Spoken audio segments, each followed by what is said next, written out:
All right, men, welcome to today's episode of Strong Men, Strong Marriages. Should you try to be the best? So, as a high achieving man, you probably want to be the best at the things that you do. And I'm just going to talk to you about my experience with that. And maybe it'll resonate with you, maybe it won't, but we'll see. My name is Mike Frazier, MD, and I help high achieving men have more intimate marriages. So, I grew up with a very supportive mom and dad. Um, we were very good about trying to instill in me this idea that I could really be anything that I wanted to be. Now, whether they told me this or not, somehow in my mind I interpreted I don't really think they did try to teach me this, but somehow I took this away that I grew up thinking, okay, if I really try, I can be the best at anything in the whole world, right? If I just put my effort into it, I could be the best. So that was with sports or with school, or I did karate for a while, or with piano, um, or with just racing kids in the schoolyard or whatever, right? So I'll tell you some issues that came with that, but the identity that I carried for myself is I am the best. Now, if you've read the book Mindset by Carol Dweck, you'll notice this as what she terms a fixed mindset. Like, I'm the best. Now, when you have this fixed mindset, what you tend to do is, disregard information that goes against that or kind of like make excuses. So you want to protect that identity. So like if kids have the identity of, oh, I'm smart, like it's hard for them to ask questions to expose that they don't know something. And I was definitely like that in school. Or they'll cheat, right? Because they want to maintain that identity. Like I can get good grades on things. Okay. So anyway, as time went on, right, I found out that actually I was not the best. I didn't win everything I did. Okay. I played tennis. I lost tennis matches. I lost tournaments. I lost piano competitions. I wasn't valedictorian at my school. Other people had a better grade point average than me. Okay. And so my solution to a lot of this, I ran track in middle school and I thought I was really fast. I found out people were faster than me. So my solution to most of these things was to quit or avoid the situations where I was not the best, which was a lot of things. And my answer to all this was, like, I'd make an excuse, right? So I'd quit it, or I'd just make an excuse. Oh, like I wasn't trying my hardest, or that person just took more time training than me. If I would have taken as much time as them, I would have been the best. Like literally, that's what's going on in my head to protect my identity of being the best, right? You try hard. At least I did. I tried hard to protect that identity. So as I sort of piled up these losses in my mind, I kind of tried to brush it off on the outside. But what I realized, this is just a couple of days ago, what I realized was I was really internalizing each of these losses as being contrary to my identity of being the best. So they were kind of like piling up, right? So my identity is I'm the best. I'm getting faced with all these evidences that I'm not the best. And there's this sort of tension, right? And what I was later able to identify it as was really pain, right? Injury to me, to my identity, to myself. Okay. So those are kind of like growing up examples, but even more recent examples. So, I went on and I did well in school. I feel like that's a gift God's given me. I have a good mind. I can remember things. So, I was able to choose my desired career, go to great schools. And I went into my career as a psychiatrist. My goal, of course, again, was to be the best psychiatrist, and the best being the most well known, the best of what I did, the most respected. Okay. Um, and then I started this journey of entrepreneurship, of having my own business of coaching men and couples. And so, again, I wanted to be the best. Even if you would have asked me, like, probably last week, I would have said that's still my goal, right? To be the best, the most well recognized, to have the most money of any other marriage coach, right? So I do things like join masterminds, and I wanted to make the most money in that whole group. This was a couple of years ago. I joined a mastermind, and my goal, again, my goal would be the best, right? Make more money than anybody else in this mastermind. Even though, yeah, I mean that was my goal, and I didn't. Okay, I wasn't even close. right? It was all girls in this mastermind besides me, and they were doing great, making a lot of money, which was awesome. But I didn't think of it as awesome at the time. I thought I wasn't the best, so I ended up like quitting that group, which may or may not have been the best thing to do, but I did. And I think a part of it was this problem with my identity. I wasn't the best, so I had to seek out somewhere where I could be the best. Um, Lately, I play tennis with a buddy every week, and he's been beating me lately. I used to beat him most of the time. Now he's been beating me more of the time, and like even going there this this last week is kind of like, oh, I'm going to lose again. I don't really like that. I mean, I'm not trying to say losing is fun or you should enjoy losing, but um, again, this is another place where I want to be the best and I'm not, and so I feel sort of uncomfortable. With him, it's better because like we have a really great friendship, but anyway, just another place that I've been losing. And again, even recently, my goal was to be the best or the most well known, the most financially successful marriage coach. If you would have said that, that was my goal. So again, all boiling down to this idea of identity of I'm the best. That's who I am. I'm the best at whatever I do. So sounds pretty arrogant, right? Sounds pretty, yeah, probably arrogant's the best word.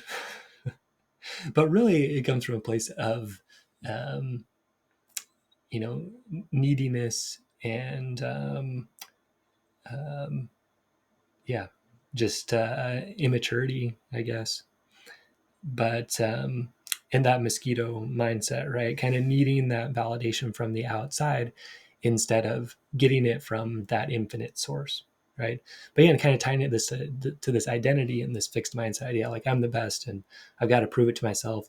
But the other thing with that identity being the best is you kind of have to push down the people around you in a way. If you see them coming up, you need to sort of do what you can to push them down so you can maintain that identity as the best.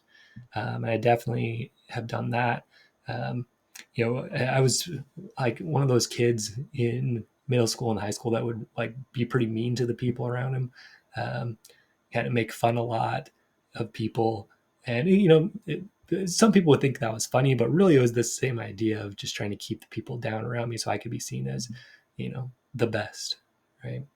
Um, anyway, got a little bit off track there, but so how this all sort of came together for me is, if you've been listening to the podcast for a while, I've brought up several times that I get overly competitive with my kids, especially my two oldest boys. They're teenagers now. So when we play sports, like they're pretty good. Sometimes they can actually beat me. Now, imagine how I react to that if I'm someone who my identity is I'm the best, and then some kids, my own kids, who I, saw from age 0, they were babies. So like a baby is beating me, right? Like with someone whose identity is the best, how am I going to respond to that? Especially if I can sort of prove that I'm the best just by I'm a lot bigger than them still. So if I can prove to them I'm the best by just like being overly physical and aggressive with them or like frightening them, you know, that's what I'm going to do, right? If my identity is being the best, I'm going to get aggressive and physical so I can prove to them I'm the best. So just a couple days ago, I did this again.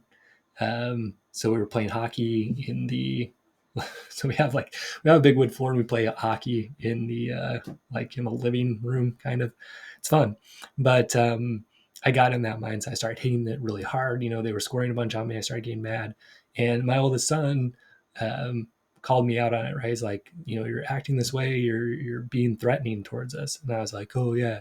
Like I was so immature with him. I was like, oh yeah, you act so smart. And he's like, yeah, I am smart. And basically doing all the things that like I've tried to teach him, and he's working with his own emotions coach.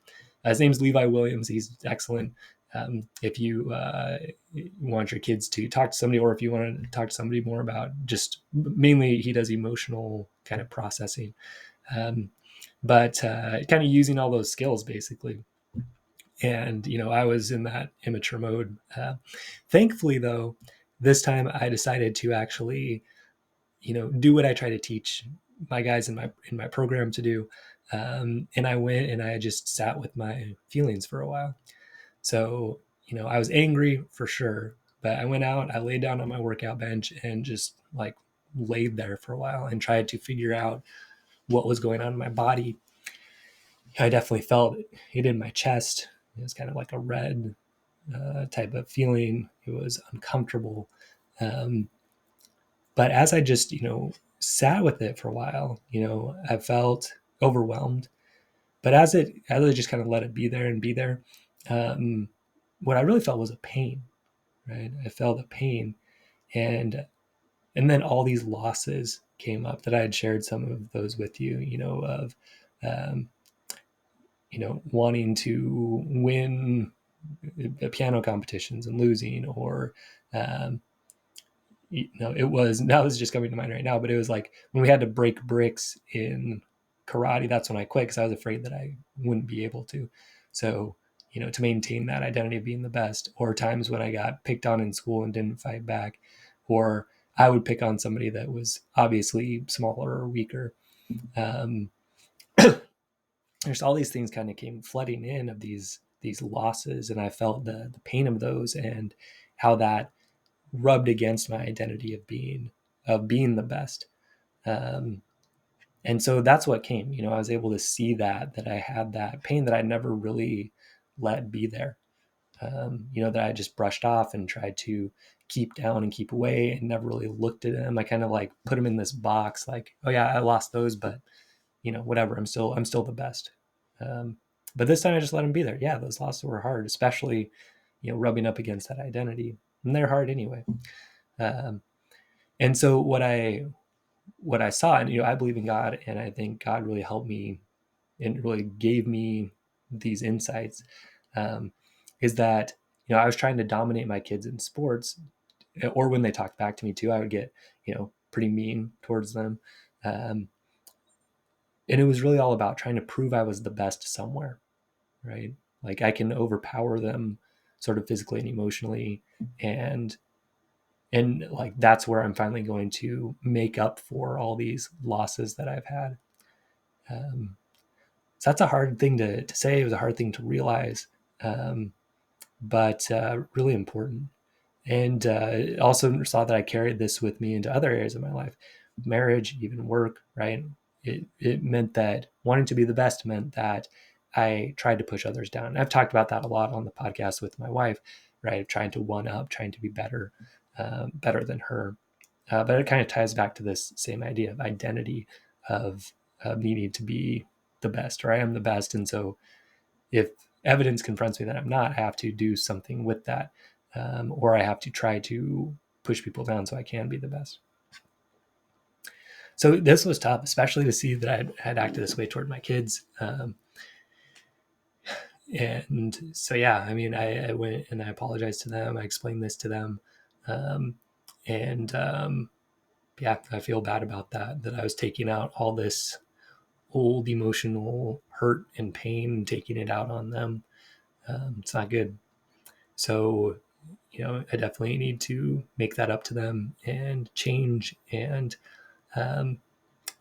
yeah, so what I want to point out, right, is I came to this realization because I followed the process that I try to teach, which is you have these emotions, just go and let them be there for a while. And, then these deeper realizations can come up. But if you just kind of like don't let them be there, I wasn't sitting there for hours. I was probably, this whole process probably took, between half hour and an hour. I wasn't timing it, but somewhere around there. Um, so just taking the time, sitting with it, let it be there, letting come up what came up. And then, after that, I went to kind of just think about it, write down some of these things and pray also. And I really felt an answer from God in that moment as I was kind of realizing this, that I had really been taking this pain out on my kids and feeling awful about it. But, God kind of gave me a really good answer to this. And, what I heard from him is, you don't have to be the best to be loved. And you don't, right? You don't have to be the best to be accepted. You don't have to be the best to help other people.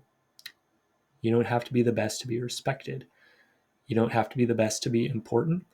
You don't have to be the best to have influence. Like, you have all those things without being the best. Um, and then, I was kind of directed, had my mind kind of come up with, and I believe this was inspiration, God kind of helping me thinking about Jesus's teachings about this. What did he teach about being the best or being the greatest? He taught that being the greatest would be the servant. The greatest among you will be the servant, right? And also the proud would be humbled, and that the humble would be exalted. And that Jesus himself, he came not to be served, but to serve. And if you're interested in looking up those scriptures, Matthew chapter 20, verse 28, and then Matthew chapter 23, verses 11 and 12, where it specifically talks about those things. So this helped me kind of shift my mindset, right? So instead of trying to be the best and the most respected and all that, right? What I want to focus on, and my goal, and what I am intentionally working on, is my focus just being serving the people around me, right? To me, that's a big weight off of me, because I don't have anything to prove with that. It's just saying, okay, like, there's people around me, can I help them in some way? Can I not? Can I direct them to somebody that can help them? For me, that's directing people to God first. But then if there's like something that's a little more practical that maybe I can help them with, not that God's not practical, but like if I can help them with coaching, then that's how I can help them. If they need help with, or with their marriage, right? That's what I can. That's what I'm really good at helping with. If they need help with finding the right outfit to wear for something, I cannot help them with that, but I can maybe direct them to somebody that can. So, now that's my focus. Okay, there's people around me, mainly my family. How can I serve them, right? Again, that's just a good weight off of me, instead of being like, how can I be the best? How can I be the best? It's how can I serve the people that God puts in front of me, right? It just feels good, feels lighter. But look, I think that I definitely have a competitive spirit to me, right? So again, focusing on service, it was a great breakthrough, but I've got that competitive nature. I want to compete. I want to, I would say I want to fight, but often I back down from fighting. But I want to be someone that is willing to fight, right? I'm getting better. But the answer that I got about this, that competitive edge, that kind of fire in us as men, is that there is a battle, and there is someone that we do want to fight and beat, right? And that is evil. If you're a Christian person, that's Satan, right? There's a real battle going on, and one that we want to win. Okay. So I think that competitive nature that we have is really, God trying to tell us, hey, like, there is a battle to fight. There is an enemy that we want to defeat. And it's not each other, right? It's not, me against the other coaches, or it's not me against, my wife, or me against my kids. It's me against evil, to me against Satan. So there is a battle, and that's it. So that warrior nature that we have as men, right? It can be directed well. Okay, not against your kid like I was doing, definitely. Not against your wife like I was doing for a long time, definitely. Not even necessarily against your business competitors or whatever. It's against evil, right? It's against evil in myself and in others. So kind of the phrase that is resonating with me right now is, I want to be a servant to others and a warrior for what is right, just, and true, right? So, looking at myself first, how do I need to battle Satan's attacks against me? And then if I see that in other people, so like with my kids, if they are disrespectful to me or to their mom or whatever, right? Before, my approach would have been kind of like push them into the ground for doing that. But now it's like, okay, you know what? I do need to address this, but I can do it in a servant way, in a teaching way. Discipline or discipleship is about teaching. I like teaching. So, to just point out to them, hey, that's not an appropriate way to act. That's not respectful. We want to respect your parents. Just teach them those things. And if they need an appropriate consequence, giving it, but not having my anger outburst, be the reason. Not that you can't ever use anger, but again, for me, it was just like all that loss and then I was trying to win against my kids so I could finally feel like justified. That is a problem, a big problem. So, you can still be, if your kid lies, right, you want to be a warrior for what's right, and teach them, right? You teach them, hey, we don't want to lie. That here's the consequences of that, right? The natural consequences. How do you feel when you lie, right? Kind of teaching those things. So you're still a warrior against it, but not trying to push them down and defeat them, right? Defeat your kids. That doesn't really make sense, but that's what I was doing. So yeah, maybe that phrase resonates with you. It's resonating with me right now. That I want to be a servant to others and a warrior for what is right, just, and true. So even when you see, like, out in politics or whatever, right, you want to stand up for what you believe is right and just and true. When you see something that doesn't go that way, have your voice heard in that, or in your organization or in your church or whatever. If you see something that is not right, that doesn't align with what God wants, to be a warrior for what's right, you need to stand up and say something and try to do something. Okay. So that's, to me, the balance, right? You serve the people around you, but it's still a service to, call out or point out when things are not right or when they're not aligned with what God wants or what is correct or what aligns with conscience. Okay.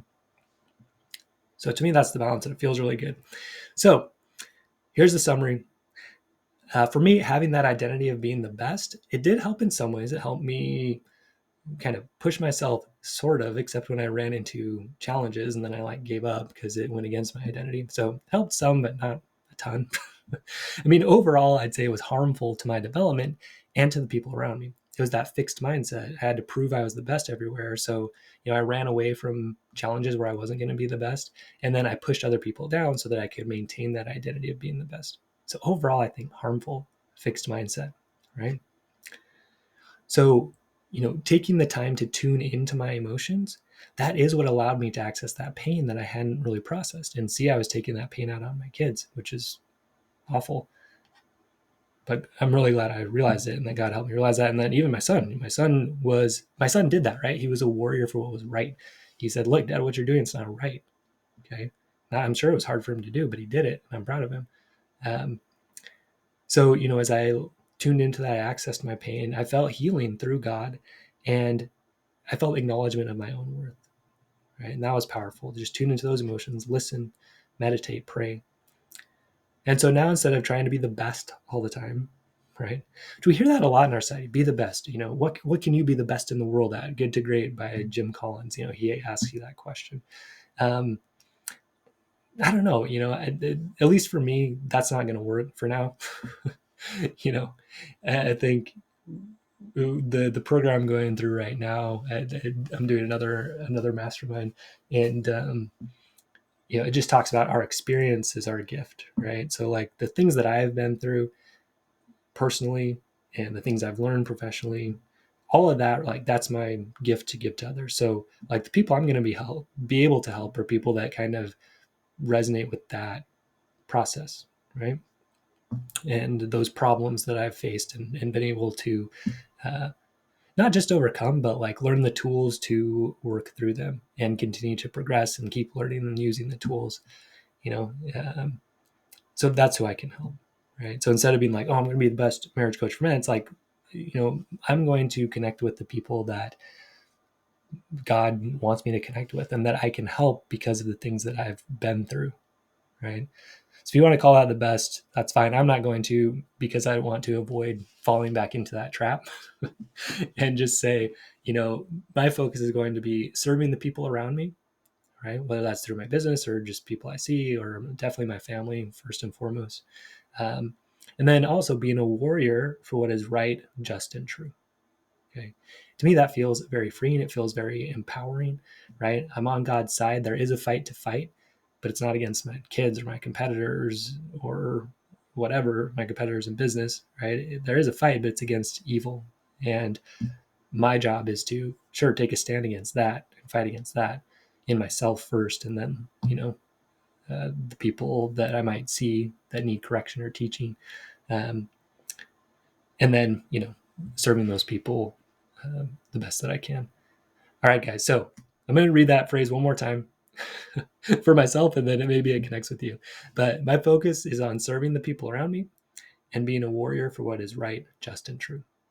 Okay. So that's really the summary of all this. I'm grateful to God for helping me, kind of reach that realization.